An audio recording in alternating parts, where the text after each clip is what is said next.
नमस्कार दोस्तों, नवरात्रि के तीसरे दिन माँ चंद्रघंटा का विशेष रूप से पूजा की जाती है। माना जाता है कि जो भी व्यक्ति माँ चंद्रघंटा की पूरी श्रद्धा भक्ति से आराधना करता है वह पराक्रमी और निर्भय हो जाता है। आइए विस्तार से जानते हैं माँ चंद्रघंटा की कथा और उनके मनपसंद भोग के बारे में। तो नवरात्रि शुरू हो चुके हैं और आज नवरात्रि के तीसरा दिन जो माँ चंद्रघंटा को समर्पित है। माना जाता है इनके माथे पर अर्धचंद्र सुशोभित है, इसलिए इन्हें चंद्रघंटा कहा गया है।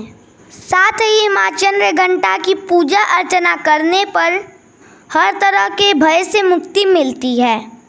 साथ ही यह भी मान्यता है कि माँ चंद्रघंटा की कथा का पाठ करने से शरीर के सभी रोग और कष्ट दूर होते हैं। कथाओं के अनुसार माँ दुर्गा का पहला रूप माँ शैलपुत्री और दूसरा माँ ब्रह्मचारिणी स्वरूप जो भगवान शंकर को प्राप्त करने के लिए माना जाता है।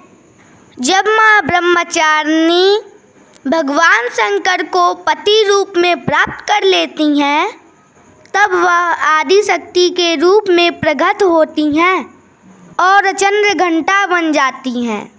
माँ दुर्गा ने माँ चंद्रघंटा का अवतार तब लिया था जब संसार में दैत्यों का आतंक बढ़ने लगा था।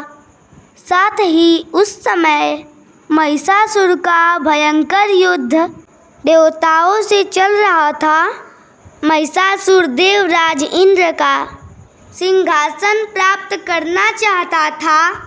वह स्वर्गलोक पर राज करने की इच्छा पूरी करने के लिए यह युद्ध कर रहा था। जब देवताओं को महिषासुर के इच्छा का पता लगा तो वे परेशान हो गए और भगवान ब्रह्मा, विष्णु और महेश के सामने पहुँचे। ब्रह्मा, विष्णु और महेश ने देवताओं की बात सुनकर क्रोध प्रकट किया और क्रोध आने पर उन तीनों के मुख से जो ऊर्जा निकली उस ऊर्जा से एक देवी अवतरित हुई। उस देवी को भगवान शंकर ने अपना त्रिशूल, भगवान विष्णु ने अपना चक्र, इंद्र ने अपना घंटा, सूर्य ने अपना तेज और तलवार और सिंह प्रदान किया।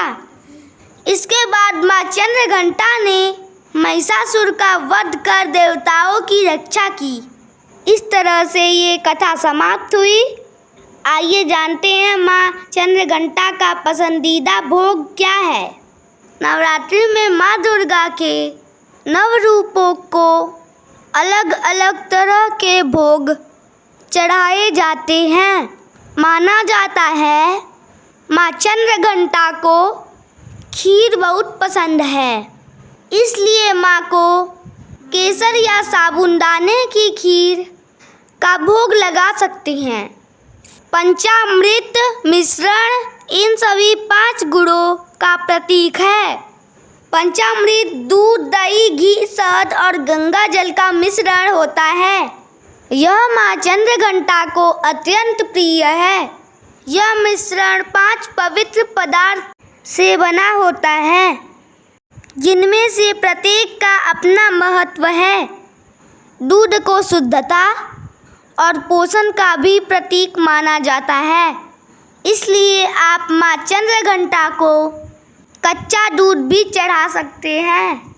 दही भी माँ चंद्रघंटा को बहुत प्रिय है।